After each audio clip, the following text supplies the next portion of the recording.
വിളി കേട്ടത് തരവോഭിനയിതു അല്ലേ? പുത്രേരി തന്മയതയാ തരവോഭിനയിതു തം സർവഭൂതഹൃദയം മുനിം ആനദോസ്മി. അപ്പോ അങ്ങനെയുള്ള ശുഗനെ പോലെയുള്ള, നാരദനെ പോലെയുള്ള, അങ്ങനെ പറയാവുന്ന കുറച്ച് ആളുകളേ ഉള്ളൂ. മാർക്കണ്ഡേയനെ പോലെയുള്ള അങ്ങനെയുള്ള ഋഷിമാരെ ഭാഗവതത്തിൽ തന്നെ കുറേ പേരുണ്ട്. അങ്ങനെയുള്ള ആളുകൾ, അങ്ങനെയുള്ള ആളുകൾക്ക് അത് സാധ്യമാണ്. ഈ ദുർഗമം, വളരെ ക്ലേശകരമായ ഈ ജ്ഞാനത്തിൻ്റെയും വൈരാഗ്യത്തിൻ്റെയും മാർഗം അവർക്ക് വളരെ അനായാസമായിട്ട് ആ മാർഗത്തിലൂടെ സഞ്ചരിക്കാൻ അവർക്ക് സാധിക്കും. അത് അത്രയും സ്ഥിരപ്രജ്ഞതയുള്ളതുകൊണ്ടാണ്. പക്ഷെ സാധാരണക്കാർക്ക് എന്താ, ഈ ഗോപസ്ത്രീകൾ ഏത് മാർഗത്തിലൂടെ സഞ്ചരിച്ചിട്ട് ഈ തത്വജ്ഞാനം സമ്പാദിച്ചത്? ഞാൻ പറഞ്ഞില്ലേ, ഗോപസ്ത്രീകളെ വർണ്ണിക്കുമ്പോഴേ വേദവ്യാസന് അവിടെയൊക്കെ ശുഗനെയും നാരദനേക്കാളൊക്കെ ഇഷ്ടം ഗോപസ്ത്രീകളോടാണ്. ഗോപസ്ത്രീകളെ വർണ്ണിക്കുമ്പോൾ എന്താ അദ്ദേഹം പറഞ്ഞതെന്നറിയാമോ?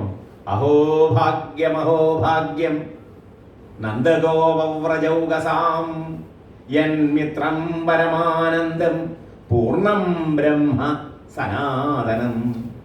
നോക്കൂ, എന്തൊരു ഭാഗ്യം പറയാം ഗോപികമാരുടെ. അഹോഭാഗ്യം ഒരു പ്രാവശ്യം പറഞ്ഞിട്ട് മതിയാവാത്തോണ്ട് രണ്ടാമതും പറയാം വ്യാസൻ. അഹോഭാഗ്യം ആരുടെ? നന്ദഗോപവ്രജൗകസാം. നന്ദഗോപത്തിൽ ഗോപവാടിയിലുള്ള ആ വ്രജസ്ത്രീകൾ ഉണ്ടല്ലോ, ഗോപസ്ത്രീകള്, അവരുടെ ഭാഗ്യം ഒന്ന് നോക്കണേ എന്ന് പറയാണ്.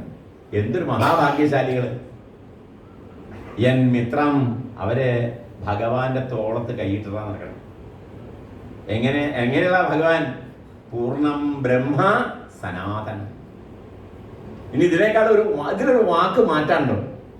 ഈ ശ്ലോകത്തിൽ ഒരു അക്ഷരം മാറ്റിയാൽ, ഒരു വാക്ക് മാറ്റിയാൽ ഇത് മുഴുവൻ തയ്യാറാകും.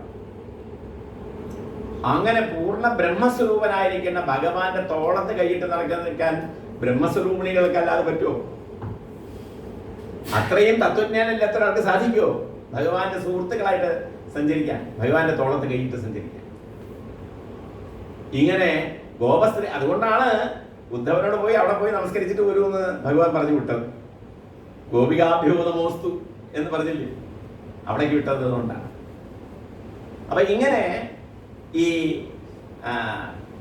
ശുഗൻ, നാരദൻ മുതലായ അപൂർവം ചില തത്വജ്ഞാനികള്, അവര് പോലും പലപ്പോഴും അവരെ അഡ്രസ്സ് പറയുമ്പോഴേ നമ്മൾ ശ്രദ്ധിക്കണം. ഭാഗവതത്തില് ഇവരെയൊക്കെ ഇൻട്രൊഡ്യൂസ് ചെയ്യുന്ന ഭാഗങ്ങളുണ്ട്. മുക്തിക്കല്ല പ്രാധാന്യം കൊടുക്കുന്നത്, അവിടെയൊക്കെ ഭക്തിക്കാ പ്രാധാന്യം. അതാണ് ഞാൻ മെൽപ്പത്തൂരിനെ എടുത്ത് ചൂണ്ടി പറഞ്ഞത്. മുക്ത ഭക്തകുലമൗലിതാം ഗതാഹ എന്ന് പ്രയോഗിച്ചത്. മുക്തന്മാരായ ഭക്തശിരോമണികൾ എന്നാണ്. ഭക്തശിരോമണികൾക്കാ പ്രാധാന്യം. മറ്റു വെറും വിശേഷണം മാത്രമാണ്. വിശേഷത്തിനാണല്ലോ പ്രാധാന്യം. വിശേഷിപ്പിക്കുന്നത് ആരെയാ? ഭക്തശിരോമണികളെയാണ്. അപ്പൊ ഭക്തശിരോമണിക്കാ പ്രാധാന്യം, മറ്റത് വിശേഷണമായിട്ട് ഇതിന്റെ ഒപ്പം നിൽക്കണമെന്ന് മാത്രമേ ഉള്ളൂ. അങ്ങനെ മുക്ത ഭക്തകുലമൗലിതാം ഗതാഹ എന്ന മെൽപ്പത്തൂർ പ്രയോഗിച്ച് ഞാൻ മുമ്പേ സൂചിപ്പിച്ചു.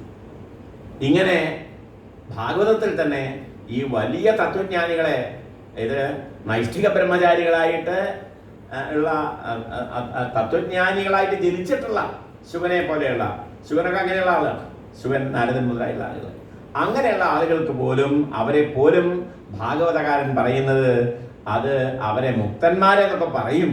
പക്ഷേ മുക്തന്മാരുടെയും മീതെയാണ്, ഒരു പദവി മീതെയാണ് ഭക്തന്മാരുടെ. ഇതുകൊണ്ടാണ് ഞാൻ തുടക്കത്തിൽ മധുസൂദന സരസ്വതിയുടെ ഒരു പദ്യം ചൊല്ലിക്കൊണ്ട് ഞാൻ തുടങ്ങിയത്. മധുസൂദന സരസ്വതിയുടെ എന്താണ്? വംശീ വിഭൂഷിതകരാൻ നവനീരദാഭാൽ എന്ന് പറഞ്ഞൊരു ശ്ലോകം ഞാൻ ഇവിടെ ആദ്യം പ്രാർത്ഥനയായിട്ട് ചൊല്ലി. ആ ശ്ലോകത്തിന്റെ വലിയ തത്വജ്ഞാനിയായ ശങ്കരാചാര്യരെ പോലെ തന്നെ തത്വജ്ഞാനിയായ ആളാണ് അദ്ദേഹം. പറയാണ്, ഈ വേദാന്തത്തൊക്കെ ഞാൻ കുറെ കേട്ടിട്ടുണ്ട്, പക്ഷെ അതൊന്നും അല്ല എൻ്റെ ദൈവം. എൻ്റെ ഭഗവാൻ എന്ന് പറയുന്നത് ഒരു ഓടക്കുഴലും ഒരു മഞ്ഞൾപ്പട്ടും ഒക്കെ ധരിച്ചിട്ടുള്ള ആ ഭഗവാനാണ്. അങ്ങനത്തെ തത്വജ്ഞാനം കിട്ടിയ ആളാണ്. സഗുണ ഉപാസനകളൊക്കെ ഞാൻ നേരത്തെ സൂചിപ്പിച്ച പ്രാകൃത ഉപാസന ഭക്തിയും മധ്യമ ഭക്തിയും ഒക്കെ കഴിഞ്ഞ് ഉത്തമ ഭക്തിയിലും പോയി അതിൻ്റെ മീതെ മോക്ഷം സമ്പാദിച്ചു കഴിഞ്ഞിട്ടുള്ള ആളുകളാണ്. അങ്ങനെയുള്ള അങ്ങേയറ്റത്തെത്തിയ ആ മനുഷ്യര് അവരിപ്പോഴും ആ ഋഷിമാര് ഋഷി തുല്യന്മാരായിട്ടുള്ള ആചാര്യന്മാര് അവരെഴുതുമ്പോൾ അവർ പറയുന്നത് ഞങ്ങൾക്ക് സുഖം ഭക്തിയാണ്, മുക്തിയല്ല. മുക്തി സുഖമാണ്, അല്ലാന്നും പറയുന്നില്ല, പക്ഷെ അതിനേക്കാൾ സുഖമാണ് ഭക്തി. അതുകൊണ്ട് ഭക്തനായിട്ട് അറിയാമെന്ന് നമുക്ക് താല്പര്യം. മാത്രമല്ല ഭാഗവതത്തിൽ വേറൊരു ഭാഗത്ത് ഞാൻ ആ ശ്ലോകം കോട്ട് ചെയ്യാനൊക്കെ പോയാൽ ഈ സമയം കുറെ പോകും. എന്നാലും സൂചന മാത്രം ഞാൻ പറയാം, നിങ്ങൾക്ക് കണ്ടുപിടിക്കാൻ വേണമെങ്കിൽ ഒരു ക്വിസ് പോലെ ഇരിക്കട്ടെ. ഈ ശ്ലോകം കണ്ടുപിടിക്കുന്ന ആൾക്ക് ഒരു ഈ സത്രത്തിൽ ഒരു സമ്മാനം കൊടുക്കാം. അതായത് ആ ശ്ലോകം വളരെ പ്രധാനപ്പെട്ടതാണ്, അതുകൊണ്ടാണ് ഞാൻ പറയുന്നത്. വലിയ തത്വജ്ഞാനികള്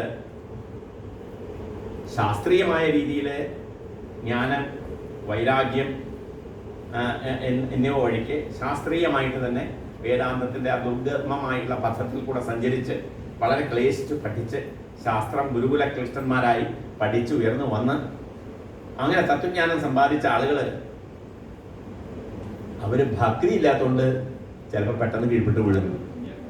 ശ്രേണിയിൽ നിന്ന് ഉയർന്ന ശ്രേണിയിൽ നിന്ന് താഴേക്ക് പതിക്കും എന്ന് ഭാഗവതത്തിൽ ഒരു ശ്ലോകം പറയുന്നത്. ആ ശ്ലോകം ഏതാണെന്നുള്ളത് നിങ്ങളെ നാളെ ആചാര്യന്മാരോട് ഒന്ന് പറയാവുന്ന ഭാഗവത ഗ്രന്ഥം കയ്യിലുണ്ടെങ്കിൽ അതൊന്ന് എടുത്ത് നിങ്ങൾ നോക്കിയിട്ട് എവിടെ അത് കണ്ടുപിടിക്കണം. അത് എളുപ്പത്തിൽ കണ്ടുപിടിക്കാവുന്ന ശ്ലോകമാണ്.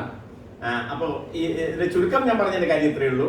വലിയ തത്വജ്ഞാനികൾ പോലും, അതുകൊണ്ടല്ലേ ശങ്കര ഭഗവത്പാദരെക്കാളും വലിയൊരു തത്വജ്ഞാനി ഉണ്ടോ?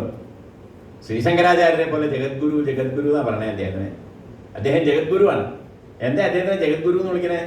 ആളുകളൊക്കെ പറഞ്ഞു, ഓ ഇയാൾ ഇത്തിരി വലിയ ദുരഭിമാനിയാണ്. എന്താ ഞാൻ ജഗത്തിന്റെ മുഴുവൻ ഗുരു, അങ്ങനെ ഒരാളുണ്ടോ ലോകത്തില്?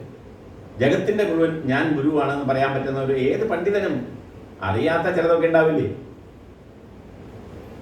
ശങ്കരാചാര്യന് ജഗദ്ഗുരുവാണെന്ന് സ്വയം പറഞ്ഞു നടക്കുകയാണ്. അതുകൊണ്ട് ഇദ്ദേഹത്തിനെ ഒന്ന് ഒരു പാഠം പഠിപ്പിക്കണം എന്ന് വിചാരിച്ചിട്ട് കാശിയിലെ കുറെ പ്രാചീന പണ്ഡിതന്മാര്, വലിയ വയസ്സായവരാണ്, പല ശാസ്ത്രങ്ങൾ പഠിച്ചവരാണ്, യുവാവായിട്ടുള്ള 10, 20, 22 വയസ്സേ ആയിട്ടുള്ളൂ ശങ്കരാചാര്യർക്ക്. അദ്ദേഹത്തെ അങ്ങ് ക്ഷണിച്ചു കാശിയിലേക്ക് വാക്യാർത്ഥ സദസ്സൻ, ശാസ്ത്ര ചർച്ച. അങ്ങനെ അവിടെ വെച്ച് ശങ്കരാചാര്യര് സ്വാഗതം പറഞ്ഞപ്പോൾ, ശങ്കരാചാര്യര് സ്വാഗതം കഴിഞ്ഞപ്പോൾ ശങ്കരാചാര്യര് സംസാരിക്കാൻ തുടങ്ങിയപ്പോൾ പറഞ്ഞു, ജഗദ്ഗുരുവായ ഞാൻ എന്ന് പറഞ്ഞിട്ടാണ് തുടങ്ങിയത്. അപ്പോൾ ഇതിന് മൂക്കുത്തിക്കാൻ വേണ്ടിയിട്ടാണ്, ഈ അഹങ്കാരത്തിനെ മൂക്കുത്തിക്കാൻ വേണ്ടിയിട്ടാണ് അവർ വിളിച്ചു കൊണ്ടുവന്നത് തന്നെ, ശങ്കരാചാര്യരെ ക്ഷണിച്ചു കൊണ്ടുവന്നത്. അപ്പോൾ ശങ്കരാചാര്യൻ അത് അദ്ദേഹം ഉൾക്കൊണ്ടുകൊണ്ട് മനസ്സിലാക്കി. അപ്പം അദ്ദേഹം തുടങ്ങി തന്നെ ജഗദ്ഗുരുവായ ഞാൻ എന്ന് പറഞ്ഞാൽ തുടങ്ങി. ഓ ഇയാൾ അഹങ്കാരത്തിന് ഒരു കുറവുമില്ല, ഇവിടെ വന്നിട്ടും ഇത്രയും വലിയ പണ്ഡിതന്മാരെയൊക്കെ കണ്ടിട്ടും ഇപ്പോഴും താൻ വലിയൊരു അസാമാന്യനാണെന്നുള്ള ഭാവത്തിൻ്റെ അഹങ്കാരത്തോടു കൂടിയാണ് അയാൾ പെരുമാറുന്നത്. അപ്പോൾ അവർ എഴുന്നേറ്റ് ചോദിച്ചു, എങ്ങനെയാണ് ജഗത്തിൻ്റെ മുഴുവൻ ഗുരുവാകുന്നത്? അദ്ദേഹം പറഞ്ഞു, ഞാൻ എല്ലാവരെയും ശിഷ്യനായതുകൊണ്ട്, ഇവിടെയുള്ള എല്ലാവരെയും ശിഷ്യനാണ് ഞാൻ, അതുകൊണ്ടാണ് ഞാൻ ഗുരുവാകുന്നത്. അതെങ്ങനെ ചോദിക്കാം? അത് മനസ്സിലായിട്ടില്ല അല്ലേ? ഈ വാക്കിനർത്ഥം ജഗത്തിന്റെ ഗുരു എന്നല്ല, ജഗത്തായ ഗുരുവോട് കൂടിയവൻ എന്നാണ്. അത് ഞാനാണ്. ജഗത്തായ ഗുരുവോട് കൂടിയവൻ ഇവിടെ ഒരാളേ ഉള്ളൂ, അത് ഞാനാണ്. ഈ ജഗത്ത് മുഴുവൻ എൻ്റെ ഗുരുവാണ്, ഞാൻ മാത്രം ശിഷ്യൻ, ഞാൻ മാത്രം പഠിക്കണം. നിങ്ങൾ ഓരോരുത്തരിൽ നിന്നും ഓരോ പുതിയ കാര്യം ഞാൻ പഠിക്കണം. നിങ്ങൾ ഓരോരുത്തരിൽ നിന്നും ഓരോ കാര്യം ഞാൻ പഠിക്കണം. അപ്പോൾ ഞാൻ മാത്രം ശിഷ്യനാണ്, നിങ്ങളൊക്കെ എൻ്റെ ഗുരുനാഥന്മാരാണ്. ഭാഗവതത്തിൽ 24 ഗുരുക്കന്മാരെ കുറിച്ച് പറഞ്ഞില്ലേ? ഇവിടെ സംസാരിക്കുന്നുണ്ടല്ലോ, ഒരു ദിവസം പ്രഭാഷണാതാണല്ലോ 24 ഗുരുക്കന്മാരെ കുറിച്ച്. ഈ പ്രപഞ്ചത്തിന്റെ അങ്ങനെയുള്ള സ്വരൂപമാണ് ഈ 24 ഗുരുക്കന്മാരിൽ കൂടെ അവതരിപ്പിക്കുന്നത്. പ്രപഞ്ചം മുഴുവൻ നമ്മുടെ ഗുരുനാഥനാണ്. പ്രപഞ്ചം മുഴുവൻ ഓരോന്നും നമ്മളെ പഠിപ്പിക്കുകയാണ്. ഒരു തേനീച്ച അത് ഈ പല പുഷ്പങ്ങളിൽ പോയി അതിലെ തേനൊക്കെ സംഭരിച്ച് അതൊരു തുള്ളി സ്വാദ് നോക്കാതെ, കുടിച്ചു നോക്കാതെ